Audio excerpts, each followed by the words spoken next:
Life isn't perfect, and neither are we. Nope. But we know how to face our fears And have some fun.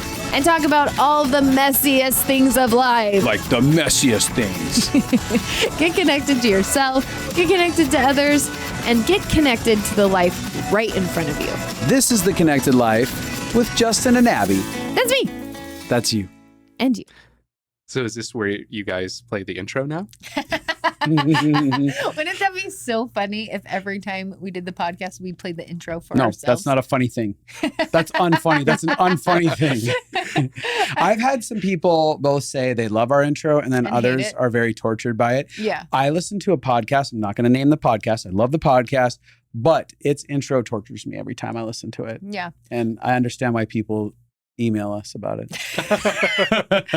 Yeah, we've been thinking about, we might make some changes. Yeah. We got some things up our sleeves. Okay. Anyway, I'm most excited about the person who introed our podcast.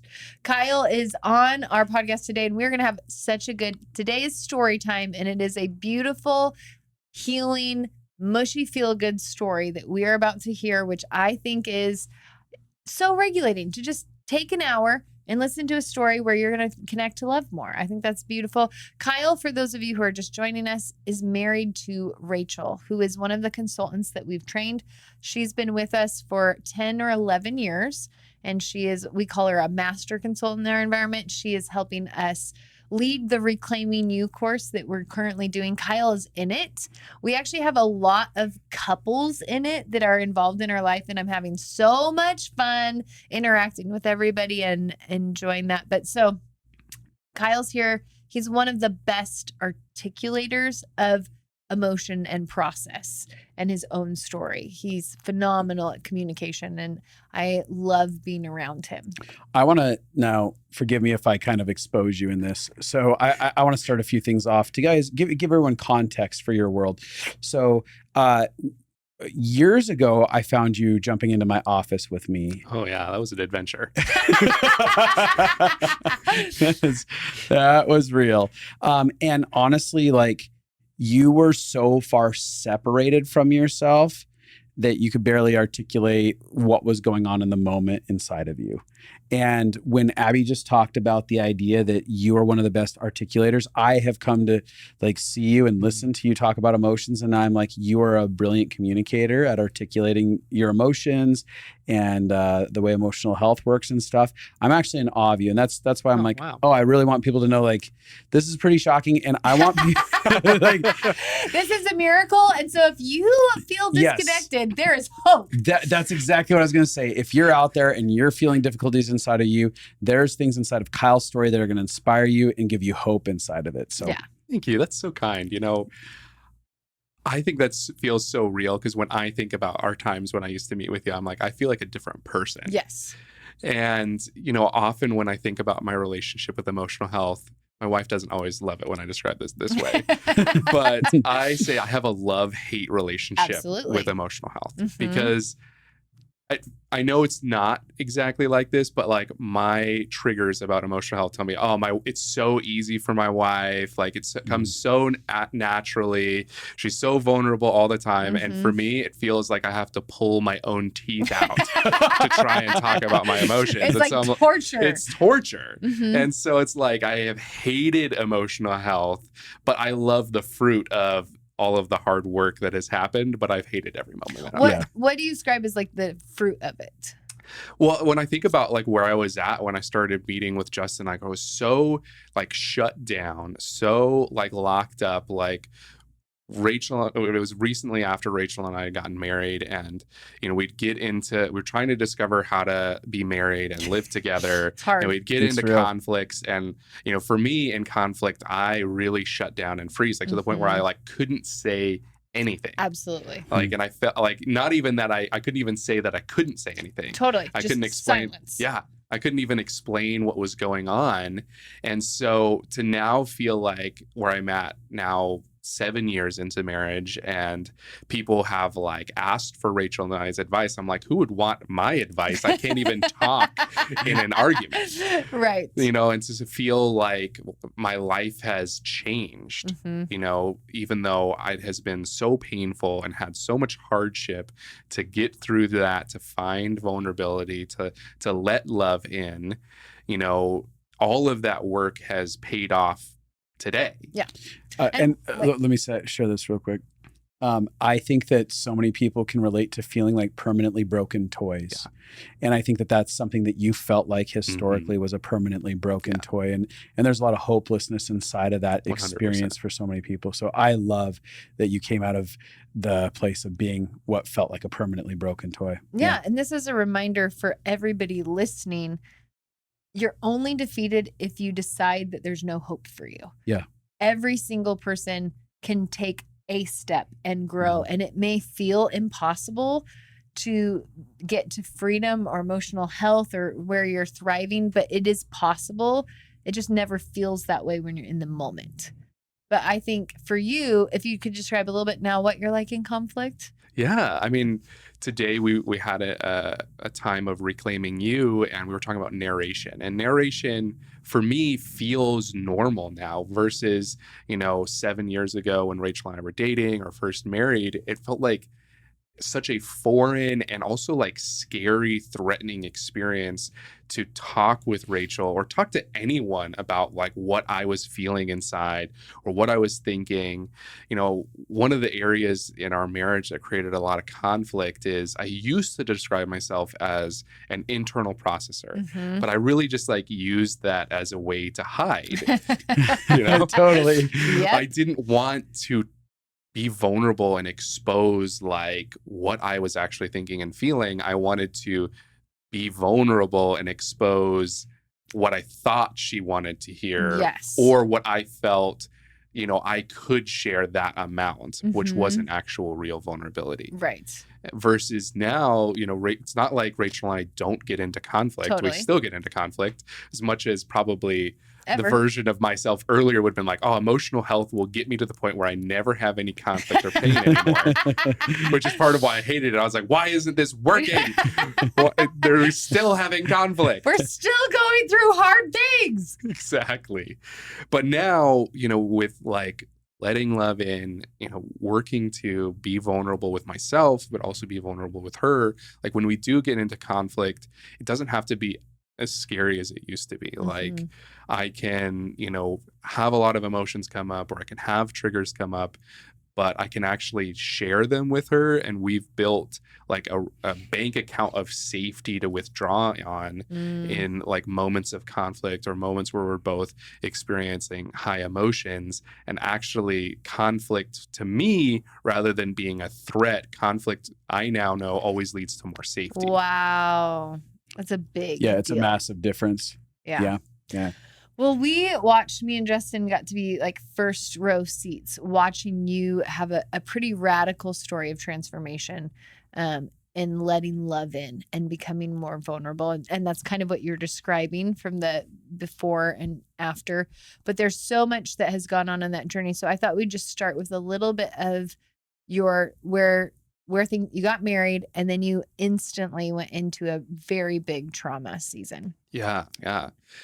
We got married. I'm an only child, so just my mom and dad and I, and we got married. And just like maybe 3 months after, my mom started getting these weird symptoms, and you know, didn't know what they were, and they only just kept getting worse. And you know, that felt so scary for me. Like, I don't have a very big family, and so and of my two parents, I probably was most connected to my mom. Totally. And so, you know, it felt so out of control for her to start to be sick. And unfortunately, one of the ways it manifested for my mom is she like didn't want to go to the doctor. My mom, you know, worked in the medical field. She was a physical therapist. And I think, you know, she never really verbalized it, but I think she could tell something was really wrong.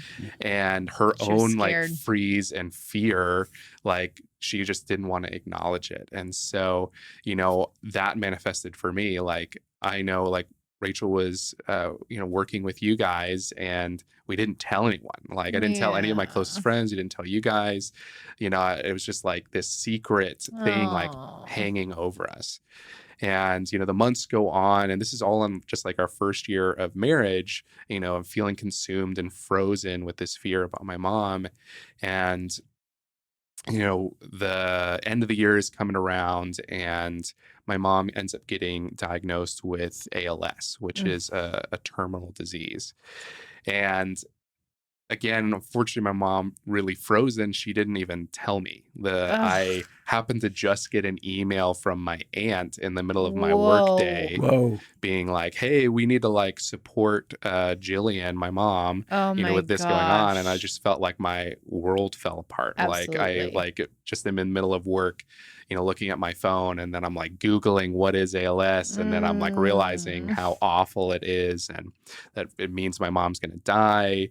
And, she hasn't said anything to me. Oof. And, that just like started this immense journey of, unfortunately, lots and lots of hardship and pain. Which you were wildly unequipped for at that point in you being so shut down. And I don't know that anybody's equipped for, even totally. if you have emotional health tools. They all fly out the window when it's so intense. Yeah. And I did not have emotional health tools. Like growing up, my family were the two extremes of emotions. Like my dad's family is more like me, like all shut down. Lock it down. Never talked about it, and then my mom's family growing up, we'd like spend vacations together, and like every vacation there'd be some big blow up fight. Emotions. Be like, I can't believe you said this. Or like there's this famous story of my family of we got into this giant fight in an Indian restaurant, and we're like, we're not gonna see each other. And like all these waiters are holding their food, and they don't know if they need to like serve this family who's melting down. And and then a week later they'd be melting down about like, oh, how much we love each other. And it's just like that was my experience with emotions. Like either emotions is this huge meltdown, out of control, and then you love each other, or it's like you never talk about it at all. Totally. Wow. Yeah. And that was my frame of reference going into this. And so I was in my mid-20s. Like I was not expecting to be losing my mom. And I didn't know anybody my age. I didn't know how to talk about it. And then my mom, the way ALS works is you basically get kind of paralyzed in your body. And so my mom needed more and more care. And I also was like, if my mom is dying, I got to be there. I got to be there. 100%. We lived on the other side of the country. We lived here in California. My mom and dad lived in Indiana. And you guys packed up fast. Yeah. We decided. My triggers at the time was that I decided. I now know Rachel, was powerful and could make that decision too. But I felt like, wow, I'm dragging my new wife to Indiana to go watch my mom die. Yeah. And so you probably felt like I must do this, and also I feel horrible for doing 100%. We sat down with you several times to talk about this, and you're like, "This is going to be really hard," and I was like, "I have to do it." So yeah, totally. I felt powerless to the decision. Of course, I felt like, oh man, if I don't make this decision, I'm a terrible son. Oh, absolutely. Especially like feeling the pressure of also being an only child and being like, wow, I mean, if I don't go, high stakes. Nobody else is going. Yeah. Right. Wow. And, getting there, we end up moving into my parents' basement, which is just such a great feeling, That's so rough. We had we gotten married, we got in our own place for the first time, living that millennial dream of living in your parents' basement in your first year of marriage, which is super exciting. Very exciting. That in and of itself is so hard. Like take mom's problems out of it. Abby and I moved into my parents' basement as well for the 7-month stint. And just that can feel so conflicting internally. So compound that with this situation. Yeah. No bueno. Yeah. And, so we move in, and I end up, being one of my mom's main caregivers. Yeah. And, again, really hard. Yeah, super hard. And, I also, at this point, like we had just passed our 1 year anniversary. So we were in our second year of marriage, and I was like, I don't know how to how do you balance that? Like, How do you balance having a wife yeah. and figuring out marriage at the same time as being a full-time caregiver for your mom who's dying? Yeah. I No can't one even I knows can't even that compute balance. how to even step into something like that. Yeah. There's literally no recipe for how to do that. I think there's so much guilt and shame and shoulds around how do we interact with parents as they're aging? How do we interact Yeah. around sick parents? I know for me, the idea of what do you do when your parent's body falls apart? Yeah. And how do you have choices and honor their choices and also take care of yourself, but also take care of them? Yeah. Because I had a very similar situation where all of a sudden I was the only child and the only person that could help take care of a parent that was very sick. And the pressure you feel to take care of another human life that you love. You love your parent, you want them to be taken care of. You want them to be taken care of well. And also, how do I do that and not kill my own soul? Because it is hard. And oftentimes people who are that sick can be not their best versions of themselves. Yeah. And so for me, there was this constant battle on the inside. Am I doing enough? Is there more that I should do? And then feeling the constant weight of, my mom's angry. Like I had to take away so many things from my mom and she'd be so angry at me, but I was doing it to love and protect her. And so that feeling of I'm doing something to try to help you and protect you, but you think I'm the villain, and feeling like you are the villain to them. I remember when my dad's dad was dying and my dad had to, make sure he had his medicine. And his dad looked at him one time thinking he was so cruel, having to help with an IV or something. And I remember my dad just being like, it broke his heart to see his dad thinking he was hurting him. And that process of feeling, I'm just saying there's so many feelings as an adult when you have to be a caregiver for your parents. There's guilt, there's shoulds, there's regret, and there's anger, and there's guilt. Oh, I said guilt already. Clearly, I think there's a lot of guilt. There is. Somebody has a lot of guilt. Because you can't ever be enough to take care of somebody Right. who needs full-time care. That you can't ever be enough. Yeah. Yeah. And that's a perfect explanation of my experience. Like the whole time I felt like a failure. Yeah. Like I wasn't a good enough husband, because I was taking care of my mom, I was working and also trying to be married, and my wife was also having an exceptionally hard time, as she's talked about previously on the podcast.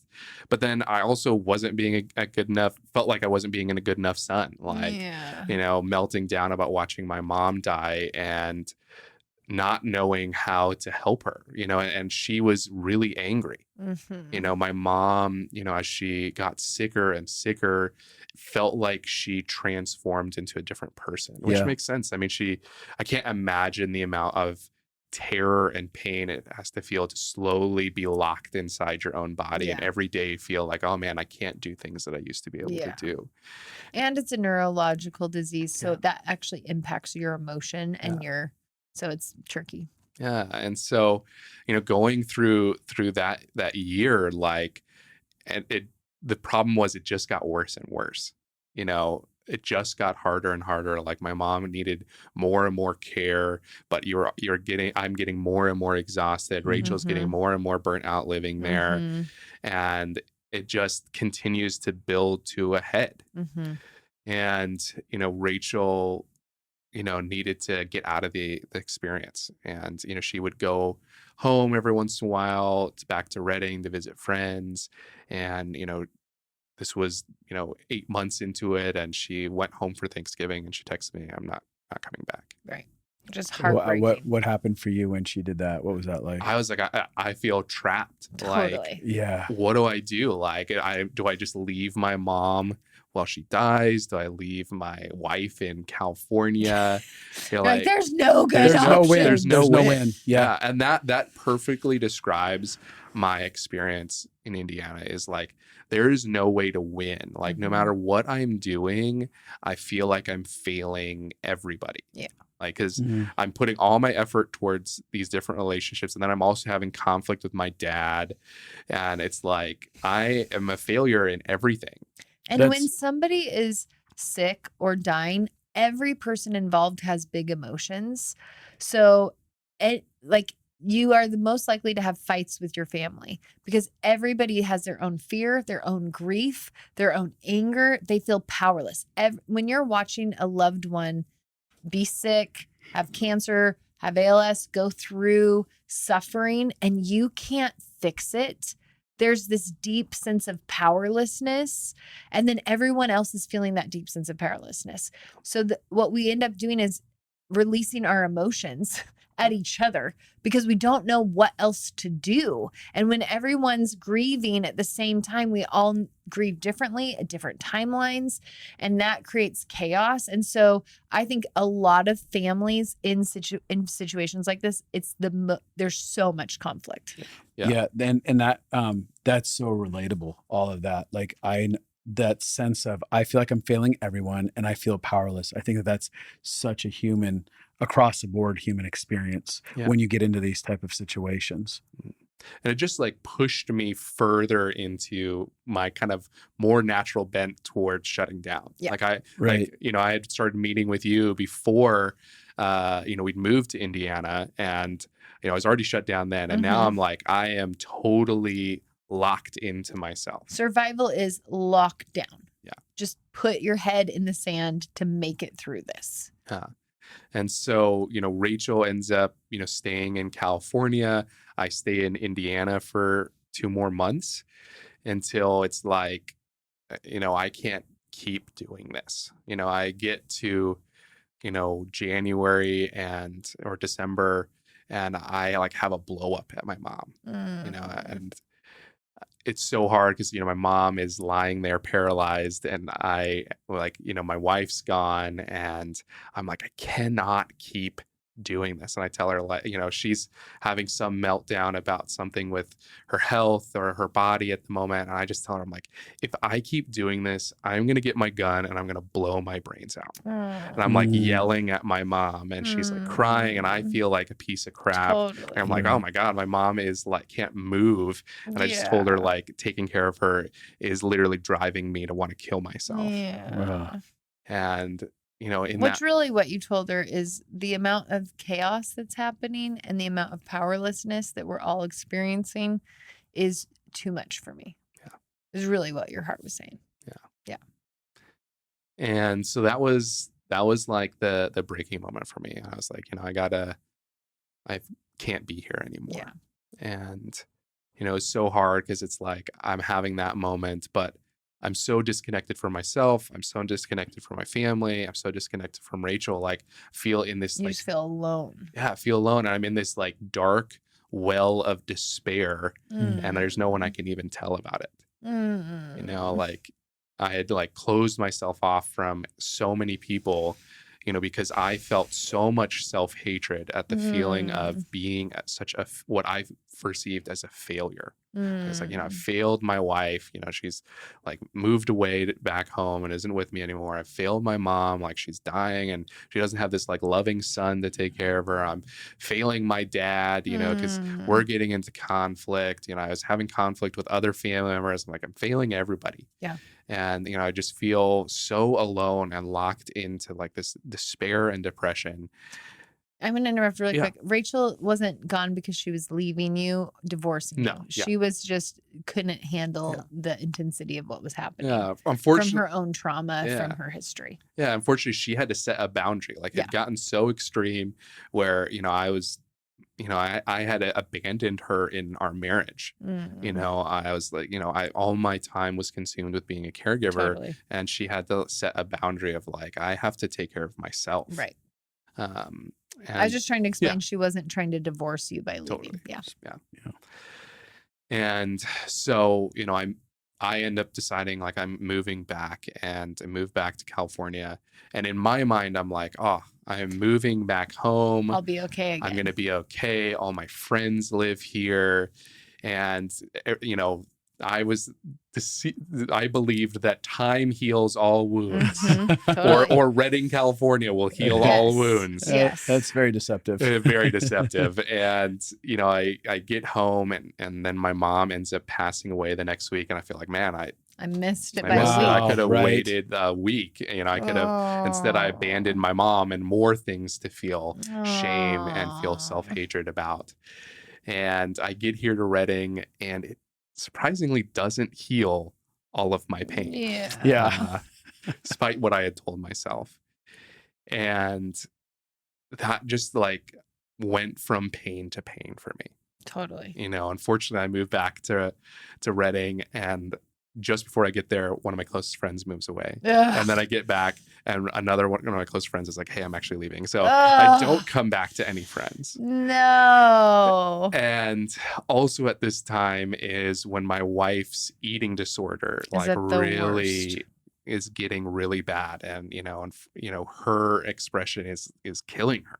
Yeah. And then COVID happens. So you come back from your mom Oh my God. dying, and your wife is now on the edge of death because of how bad her eating disorder is, because of the trauma she experienced in Indiana. And then COVID happens and the whole world shuts down. And you are like, I just went from one woman dying to another woman dying. I might lose another person that's close to me. And I think everything's my fault. Yeah. That must have felt terrifying and terrible. Yeah. And it just made me feel like even a worse person. Yeah. Right. Because the way that I was explaining it and narrating it to myself was, look what you did. You took your wife to Indiana to watch your mom die. Mhm. You abandoned her. You screwed her up. You gave her this eating disorder. And now she's dying. Look at this another person that you're failing and let die.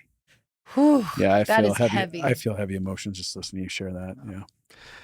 And for the audience, the hope is coming. We are going to share the good part of the story. This is the journey down, but there's a beautiful journey back.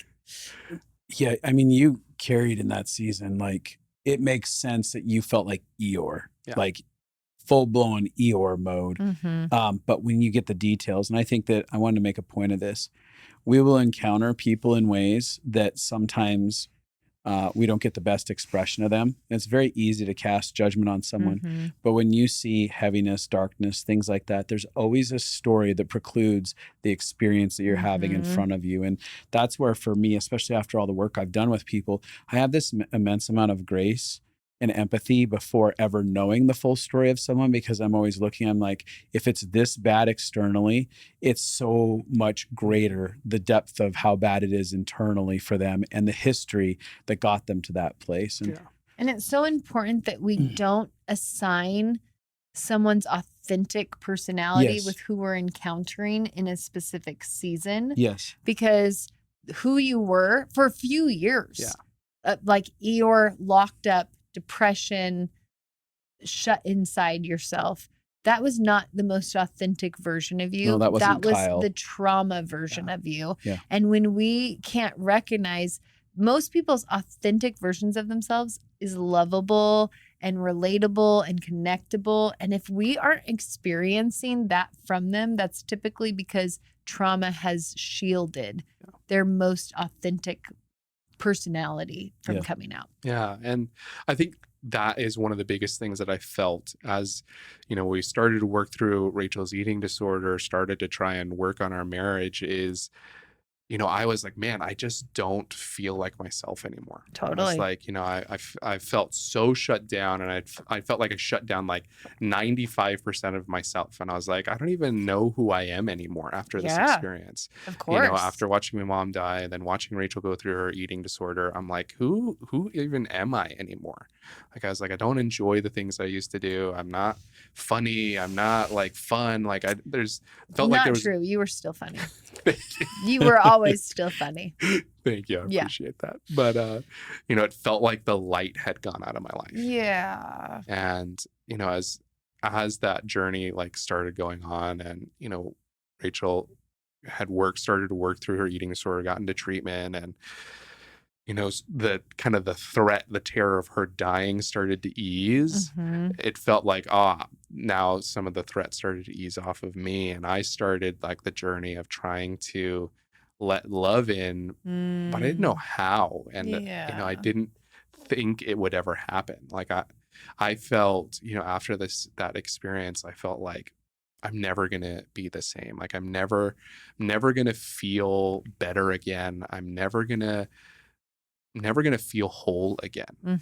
And, Rachel, I saw like the growth that Rachel started to have. Like she was doing like 3 counseling meetings a week. She like had a dietitian, like she was like getting control of her life, and she started to like come down out of her, trauma, come down out of like her high anxiety. And I was like, like she can do it. Like maybe I can do it. But I still inside, like I still was so locked up that I still held on to that belief that it's never going to happen. Yeah. I would say that defeat monster, that's something that I was very aware of that you had, and it was very intense. And I've met with people who have that, where they've convinced themselves there is no way out, and their greatest opponent is themselves. It's that relationship with that belief. Yeah. Yeah. And maybe after like 2 years, I think it was maybe like 2023, we'd gotten to the point where like Rachel like really had everything under control. Like we were better in our marriage, but like there was still the big block in me. And again, like that, as you kind of described it, like that defeat monster. And it felt like the thing that was the wall I just couldn't get over. And, that was when, you guys invited us to go with you to Charlotte, North Carolina, to visit a church there called The Gate. And, you guys and Rachel had been talking, like, like there's so many of these amazing experiences happening there. Like, people like having like these intense, like emotional health encounters, but with God. And I was like, I don't know if I believe this. Like, I had done like a ministry school, like, I'd been around like this, revival culture. And I was like, hey, you've been to one charismatic church. You've been to them all. I'm like, and not only that, I think you had a lot of pain with God. Yeah. Like where was God through this horrible trauma that you went through? And so the idea of flying across the country to go to a church service to talk to a God that you still had questions about probably felt like, I don't know. Would it be accurate to say you're pissed off at God? Oh, 100%. Yeah. Yeah. Like, I mean, I had stopped attending church. Like I'd stopped praying. I just felt like, I was like, I have had enough experiences with God that I think God exists, but I don't like God. Totally. Yeah. I was like, my mom was a Christian, and she was like held this belief that God was going to show up and like she was going to get healed. And I was like, he didn't. My mom died, and my mom died angry at God. And I also was angry at God when she died. And she didn't want to talk through dying with you because of faith. Yeah. Like, no, I need to hold on to faith. So she actually went into complete avoidance. So there wasn't an ability for you guys to grieve together or have end conversations. That she actually put up like a wall to that. And I think a lot of people, when they're scared, they use spiritual bypassing to try to handle hard life circumstances. But so not only did you have your own pain with God, but then you had the pain that you didn't get any closure with your mom in the name of God. Yeah. And that is painful. And I want to add to it, like even the practical conversations that you need to be able to have for end of life care and all kinds of stuff like that. She made it so much harder on you, even in that. So it's like, it's making this harder. And then the heart connect that I need, I can't have because we can't have these conversations that are so valuable. That's a lot. And it makes sense. Absolutely. Like, even though it, at this point it'd been maybe, I think like 2 or 3 years after my mom had passed. And I was just like, yeah, I felt like I got denied closure. Yeah. My mom didn't want to be present in her death or, discuss it with me or go through the process of grief. Then, my wife getting, her eating disorder, like going through like health scare, like almost dying. Like I was like, I shut off my grief. I was like, Totally. I went from one trauma and disaster to another. And I was like, I don't have any space for myself. And, when went to North Carolina, it was like the first time I'd like finally had just time to get a breath. And then my breath was, I hate God. Yeah. I was like, all I can think about is, I went to ministry school. For a while, I thought I wanted to be a pastor. And then I was like, I don't want any of that. Like I spent all of these years focusing on God. And then I felt like God abandoned me. Yeah. Like my mom, the way I narrated it to myself was like, oh, like my mom was like, this leader in our church, great Christian, like so faithful, and God didn't like show up for her. Why would he show up for me in my pain? Wow. Yeah. And so that is like the context that I'm going to this church that you're like, everybody's having these amazing experiences. And I'm like, more like, I'll get some time off. My dad lives in North Carolina. We'll see him for a day. And I just won't, I'll just have a little vacation. Totally. And, going there, the experiences that I had there, really felt like they were like a breaking point for me to let love in, and what was that like? Like, what was some of the experiences that started breaking? I think for me, like I had like experiences there that I never had anywhere else, where I was just sitting in the service and it wasn't like the most amazing service I'd ever been to. Like, it's not like the world's largest church. It's not like the most polished service you've ever been to. But it was like I was sitting there and it was like I suddenly knew things about the things I'd been avoiding. Like I'd sat there, like I remember us kind of debriefing, while we were there. And I was like, what it felt like was that God's light shone through my darkness and I got seen. And, in those moments, it was like, as I described it, I had like been living in this like well of despair, and I had like locked the door myself. I'd been like, I deserve to be here. There's nothing I can do to ever, be worth it again. I've caused all these people pain. Like my mom dead, I can't reconcile with her. My wife is okay, today, but I put her through like years of hell to get here, and I deserve it. I deserve to feel punished. I deserve to be punished. I deserve to feel self-hatred, and I'm just like disqualified from love. And yet, like sitting there, it felt like, God's light like shone on me, and I was like, oh man, hadn't even realized until that moment how much I just hated myself, and like how much I had used self-hatred as a way to control all of the pain and all of the grief and all of the sadness.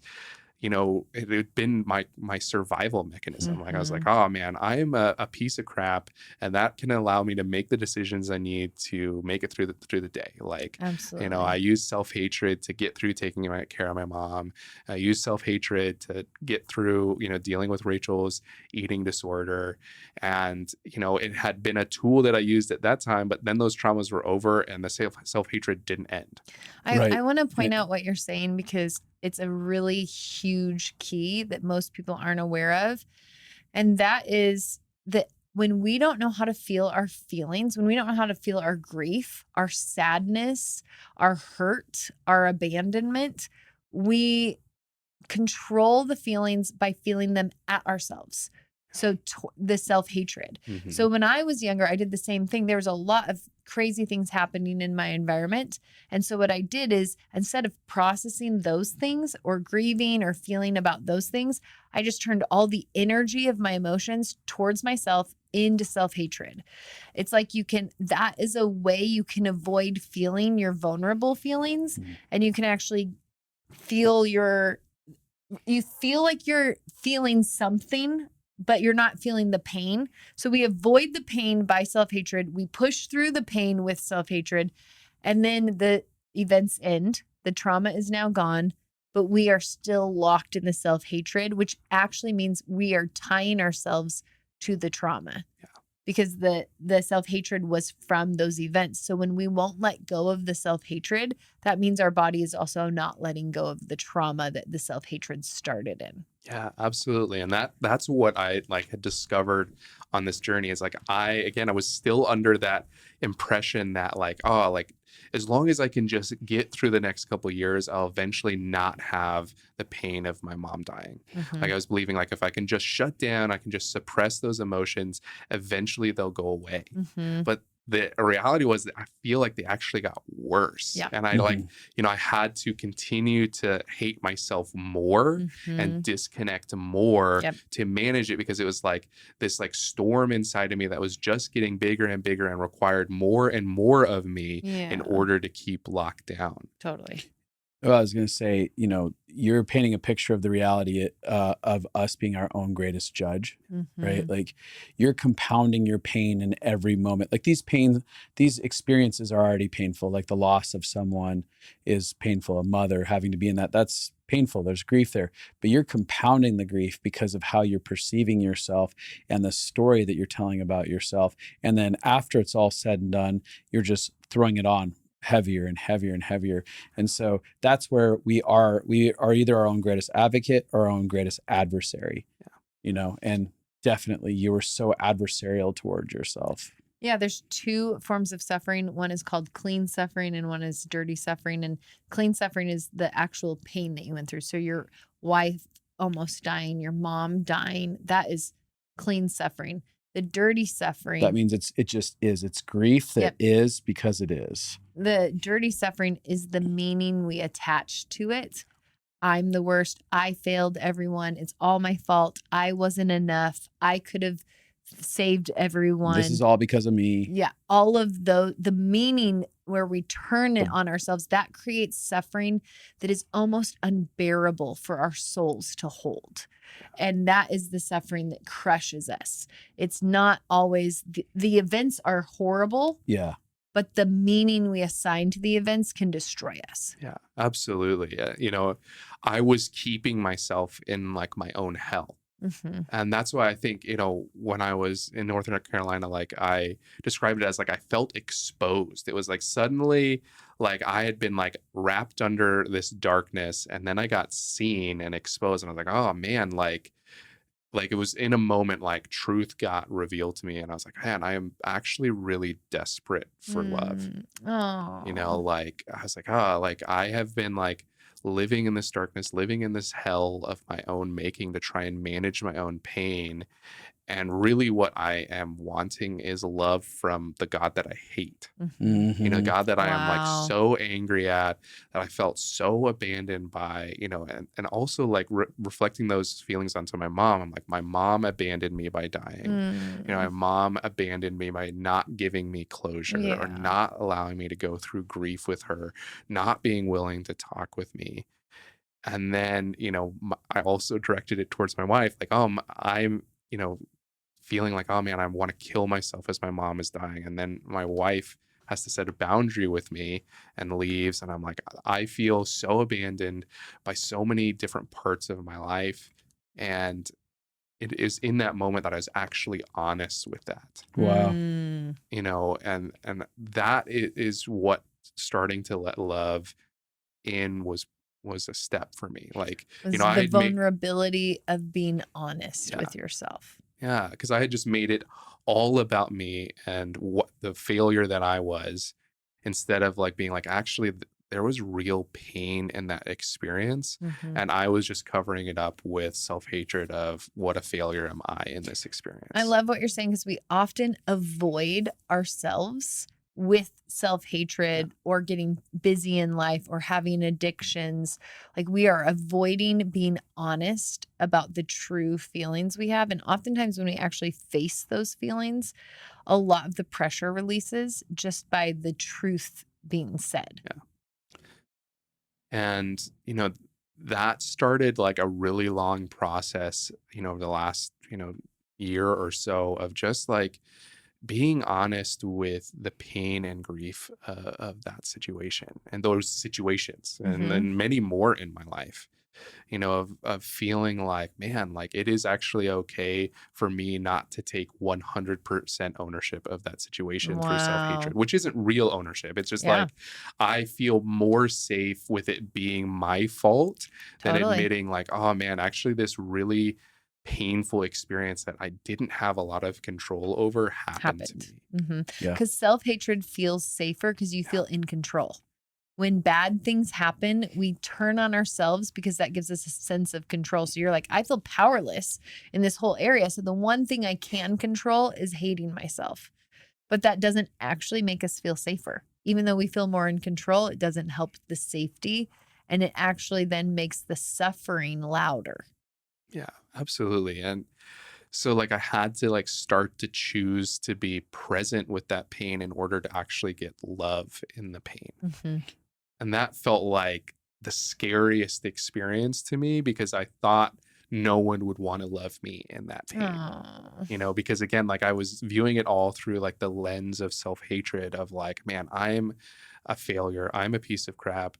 If I am vulnerable and I start talking with my wife or start talking with my friends, I start talking with you guys about, you know, all of this pain and grief I have in that experience, I was so afraid that everyone was going to validate what I believed about myself rather Mhm. than actually want to love me in that Yeah. situation. That's actually one of people's greatest fears when they're connected into self-hatred is if I get honest and share myself vulnerably, everyone will around me will validate what I already knew about to be true about myself. Mhm. Yeah. That's Yeah. such a hard hurdle. What did you find happened? That happened. Yeah, I remember, because we've been twice there, and I remember one time that we went, where I was sharing some of my experiences there, and I shared a really vulnerable experience. When my mom was, dying, she multiple times would ask me to kill her, Yeah. and not in like I like this is terrible, like just kill me now kind of experience, but like a genuine, like, please If end you my, love me. if you love me, end my suffering, like Yeah. end my life, like I am begging you. Yeah. And I felt so powerless to that experience. I was like, oh man, I'm a terrible son both ways. I'm a Totally. terrible son If I for kill her. not killing my mom because my mom is begging me to help her pass, to help her die. And now I'm also a terrible son if I did follow through and do Mhm. that. And, that was like a crux of my self-hatred and pain is like, my mom as I was an only child, like I felt like she showed up so many times in my life. And I went Mm. through that experience with her and I was like, I couldn't show up for her. And I like that Mm. became like such a point of self-hatred for me. And I remember sharing that and I was like, man, I'm just going for it right now. Like I'm gonna, be honest with these people and some people I didn't really know that well in this room. And I'm Mhm. like, I don't know how anyone's going to react because I'm going to talk about killing my mom, like, Yeah. or the thought of killing my mom and how painful that was. And like people's reactions, to actually show me love, as well as like the experiences that I had with God showing me love in just being vulnerable and present with that. Like it felt like it, kind of broke the dam for me. Mm. It felt like it like it's like, oh, like if I can receive love in this situation, my mom asking me to kill her and the shame that I felt about, being asked that, going through that experience with her, not following through on what she asked and watching her die, I was like, if I can get love there, I can get love anywhere. Yeah. Wow. And, that started like a long process of, working with Rachel to start to just be more honest and let her love Mm. me in the areas that I felt so unworthy and so disqualified from love. And it's really, I mean, it's saved our marriage, I think. Mhm. We had gotten through her eating disorder, we gotten through my mom's death, and we were like, I don't, where do we go from here? Like, there's still disconnection Totally. between us. And There's all these walls between you guys. yeah, How do you solve that? yeah, Turns out vulnerability. yeah. Choosing to like be tender, which felt so unnatural for me. Like Mhm. felt so much more natural, so much more safe to be locked up, to be shut down, and like choosing to like take a really scary choice to be tender, to be vulnerable, to like expose those parts of me that like man are so unworthy of love. No one is ever going to want to love me, and actually receiving love in those has really just transformed and like changed my life.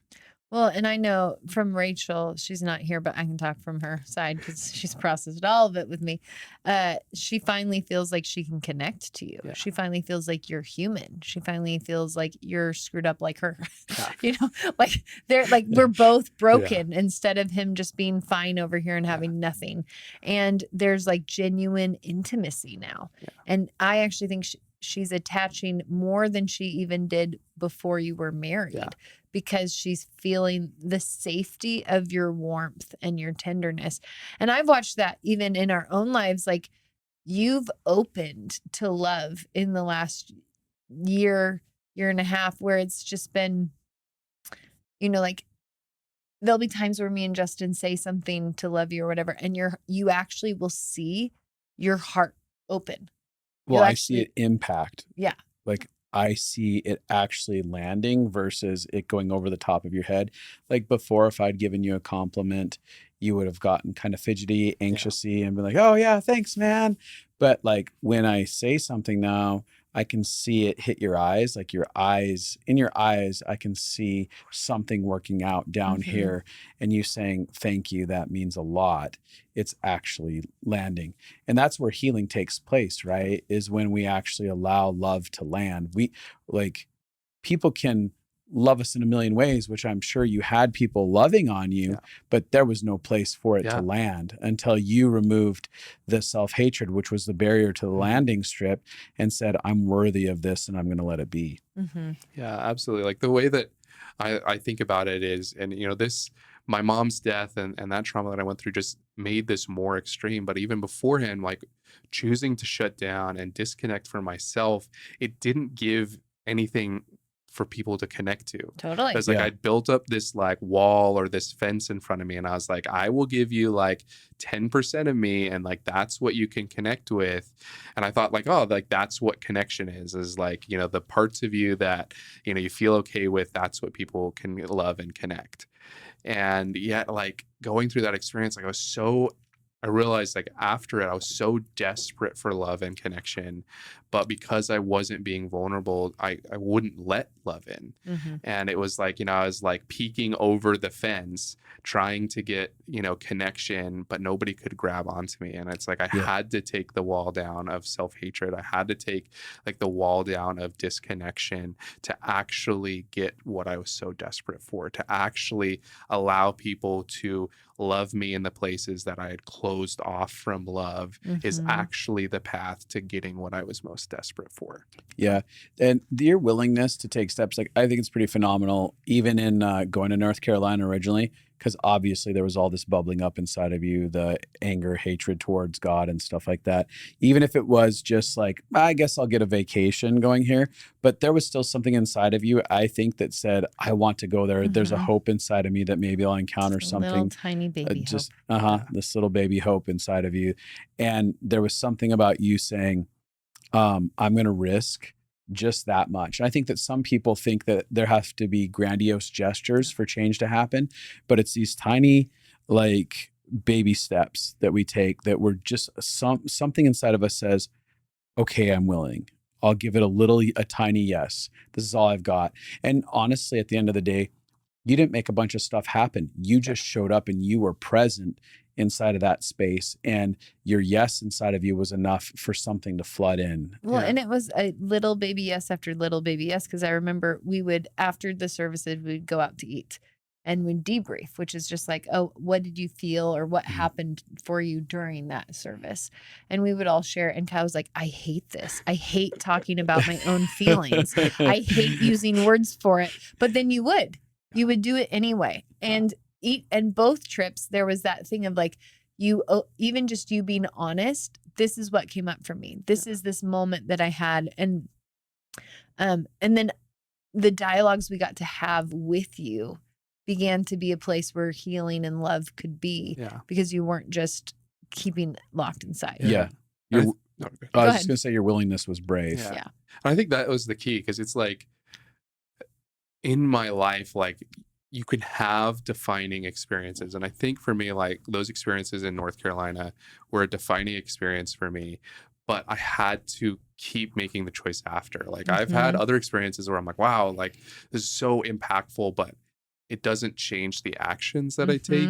And I had to like make the choice after going to North Carolina, like I'm going to peel back another layer and be more honest. And it's like, you know, in the last year, you know, since we went there, you know, Rachel and I have, it's like, oh, we feel like we're honest. And then we have like something else happen. And we're like, oh, like actually there's still this pain, or there's still, you know, this maybe a resentment that we've held against from that experience or from other experiences. And like, oh, we've got to expose like another layer of vulnerability. And like every one of those moments, even like every like just conflict, is another choice that I get to make and she gets to make, to choose love and choose connection.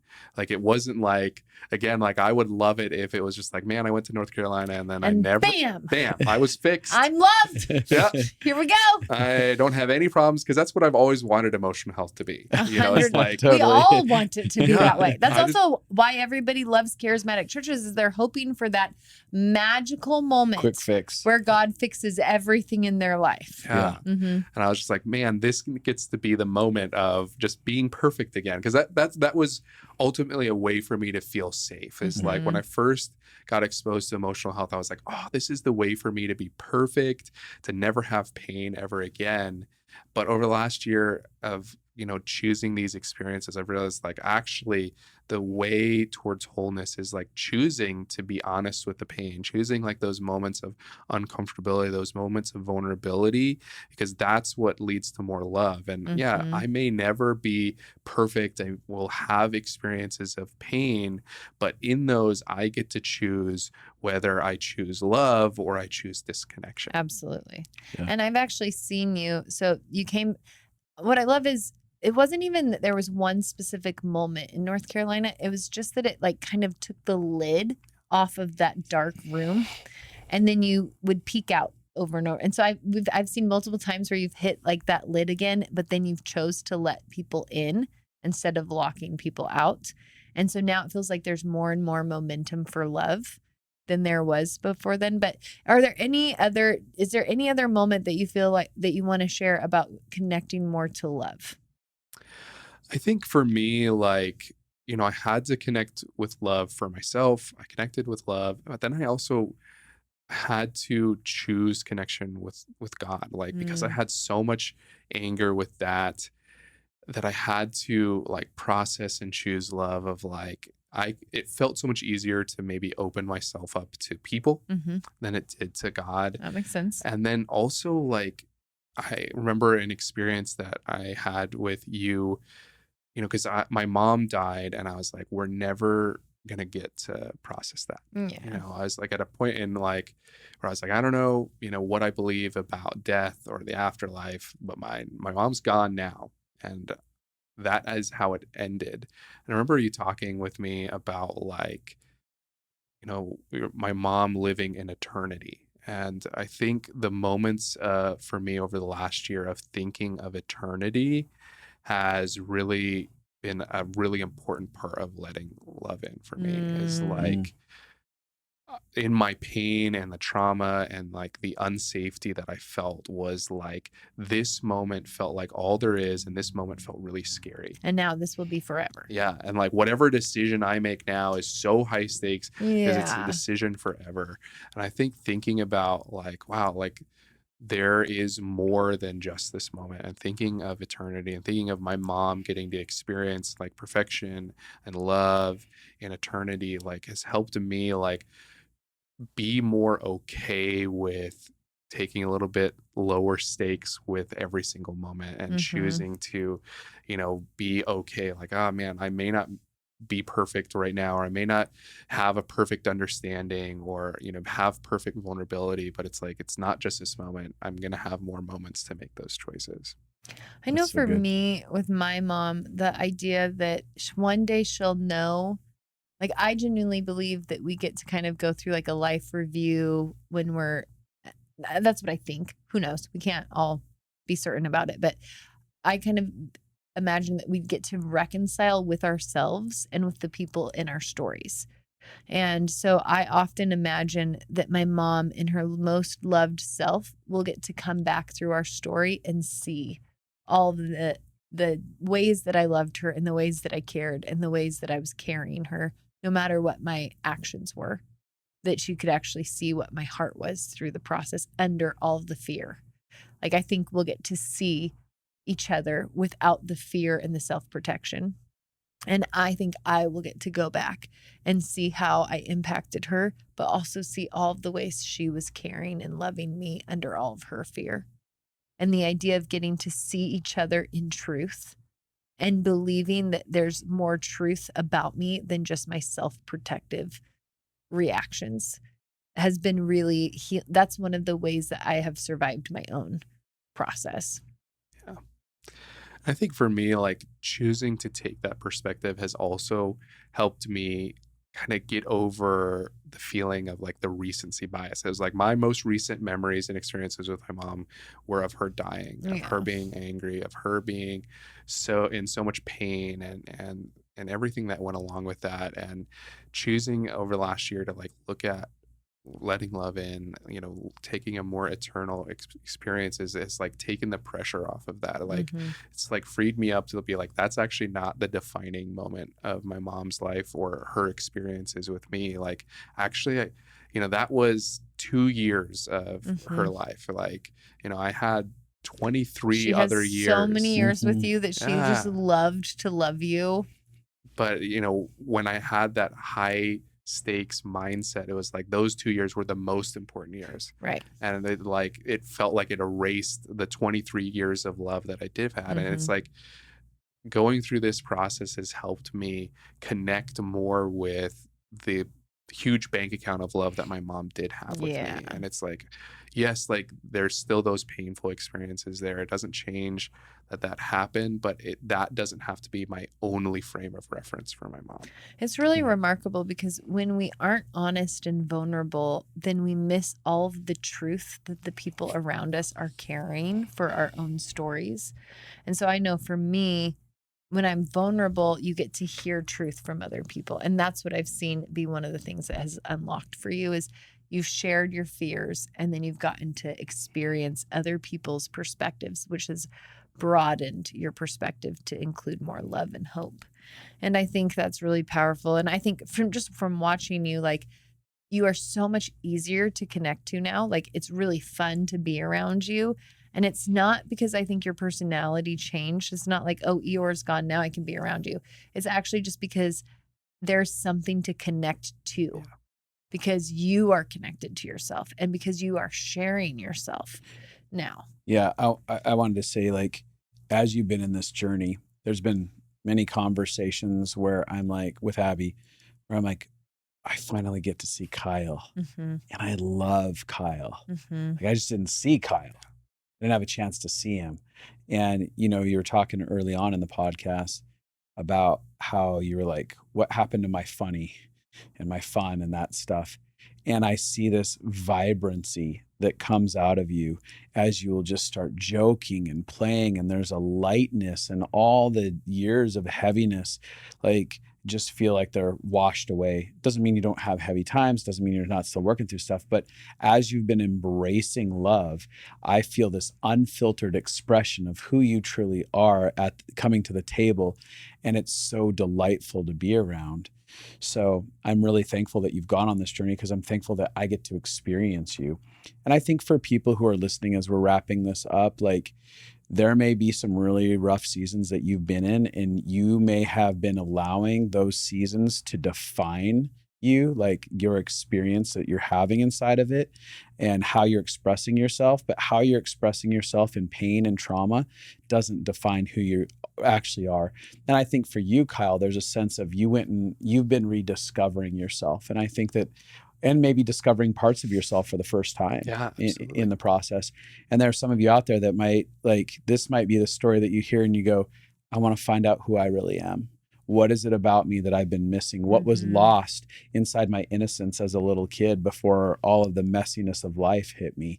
And knowing that there's hope, like if you go looking for it, you're going to find yourself. And there's a lot of beautiful things to be discovered inside of every human being. The other thing is you're married. We just had New Year's where we were kind of recapping this last year, and you genuinely, both you and Rachel, feel like you're the safest and the most happy in your marriage that you've ever been. And when you came back, I didn't know if your guys' marriage would make it. I thought for sure you guys were going to get divorced because there was so much pain, so much hurt from both of you, and so locked up.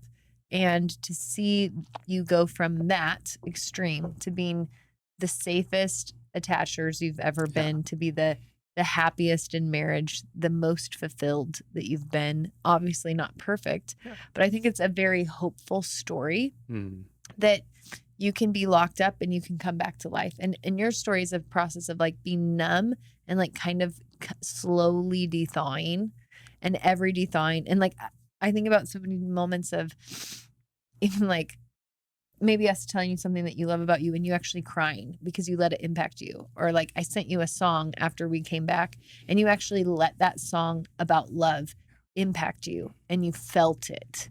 And you chose over and over again, I'm going to become affectable again by love, not locked off. Yeah.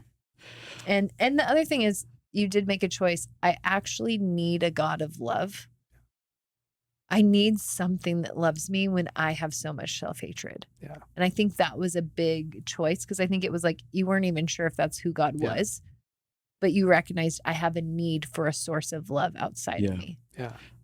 Did you want to say anything about that? Yeah, I was say like, I think for me, like my concept of God, like, was so wrapped up in my earthly experiences, like, you know, whether it be like with my parents or, you know, with people in the church or friends. It was like, I expected God to be like me to myself. Totally. Or to be like my other painful experiences with people. And it was like, I had to like choose to start to try and like wipe the faces of every harm or painful person that I've had like off the face of God, and choose to like believe like, oh man, like there is actually a God of love. Like God doesn't actually feel about me the way that I feel about me.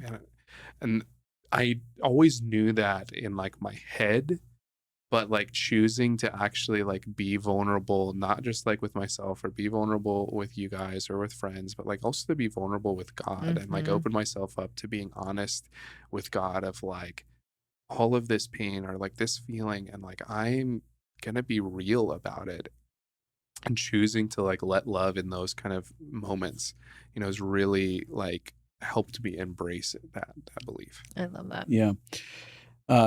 As we wrap this up, do you have anything else to say? Because I want to wrap this up, but I want to take a moment with our listeners, and I actually want to pray over you guys. This is something that I just am feeling hit with right now that isn't my normal, but so I'm just going to take a minute with that. So, Papa, for people who are listening who feel the weight of some of what Kyle was talking about, where they felt the weight of self-hatred, they felt the weight of hopelessness. They felt the weight of defeat. They felt the hatred and the anger towards you, God, and towards people when life didn't make a lot of sense. I just ask that right now that an experience of love would start to break through, that where Kyle started to have like these ahas in the silence as he just sat there and made himself available, that ahas would start to overtake your kiddos, that there'd be places where people felt maybe where they've been broken in the past, that innocence would start to get restored as they realize that they're a beloved child of God, that they realize that there is a creator that's involved inside of their story and wants to liberate them from their own self-hatred and their own self-accusations that they have. God, that places that have felt hopeless for years, suddenly there would just be just like a light, like Kyle described, like a light that suddenly starts breaking through, and hope would just start to break into those places of darkness where there's been heaviness weighing people down, that suddenly something that's been choking people, just sitting on their chest, that weight on their chest, that it would suddenly lift, that circumstances that people have been in that have been defining their life would no longer define their life, that their life would be defined by a higher eternal perspective all of a sudden as goodness floods into their experience. God, for every person listening to this, I bless your precious children, that they would know that they're not alone, like Kyle's story where he felt so alone, that aloneness, that the illusion of separation would begin to get shattered, and that the feeling of aloneness would begin to break, and that sense of abandonment would go away as all of a sudden they realize they have always been connected to someone who actually cares about every part of their story that they're in. And God, lastly, where your kids are sitting on their own judgment seats, would you help them to realize what that looks like and how to get off that judgment seat that they're sitting on, casting judgment over their story, over their actions, over their past, their future, that judgment, they would just hand it over to you and say, I want to give this over to an unconditionally loving God who sees everything and is the only one who's truly fit to be judge of my life. And that they would let go of that judgment as they allow grace and mercy and forgiveness to flood them. And lastly, if there are people struggling that are listening to this with forgiving themselves for something like Kyle did, God, would you just break into their heart with forgiveness, that it would make sense finally, that you would unlock the code inside of them that has kept them bound in their own self-unforgiveness, that they would have the ability to forgive themselves and receive forgiveness from the source of love. God, I thank you for every listener that's listening to this, every listener that relates and resonates with loss and difficulties and pain, just like what Kyle shared inside of his story, that their story moving forward, they go, I related to the darkest parts of his story, and then my life turned around and I started relating to the most beautiful parts of his story, the one where I could see my marriage redeemed, my relationships redeemed, where suddenly I could see my personality redeemed and my authentic self came forward because I yielded. I took a baby step, and all of a sudden, one baby step after another led to me living the best life I've ever lived. So God, I just thank you for your kiddos. And I just invite love, the power of unconditional love into your life, the voice of unconditional love into your life, that love would push back every place where there's been dirty suffering, every place where you've assigned wrong meaning, where you've just judged yourself wrongly, that love and truth would come rushing in and wrap around your kids, and that you would, every person that wants the journey of freedom could actually find themselves in conversations, in moments where truth is confronting the places where they've hidden in shame or fear, and where love is an invitation. We just invite you into the invitation of love, the invitation of honesty, the invitation of vulnerability. And we invite love to become more normal and more real and more safe than the self-hatred ever was. Yeah. Amen. Hey, that was good. That was nice. I appreciate you sharing your story with us here today, Kyle. And I know it's going to be impactful for so many people who've been listening. So thank you for being here with us today. Yeah. Absolutely. And if you know somebody that this story would impact, share it with them. Share it on your Instagram. Share it on your TikTok. I don't know how people share things these days. Facebook, however. And if Red Door, whatever Red Note. If you haven't yet joined us on YouTube, also, you can go to Justin and Abby, that's abi.com/theconnectedlife. And you can find us on YouTube right there. Go ahead and subscribe, hit the bell button so you can get notifications. And thanks for joining us. Bye. That's all I have to say. Go away, Kyle.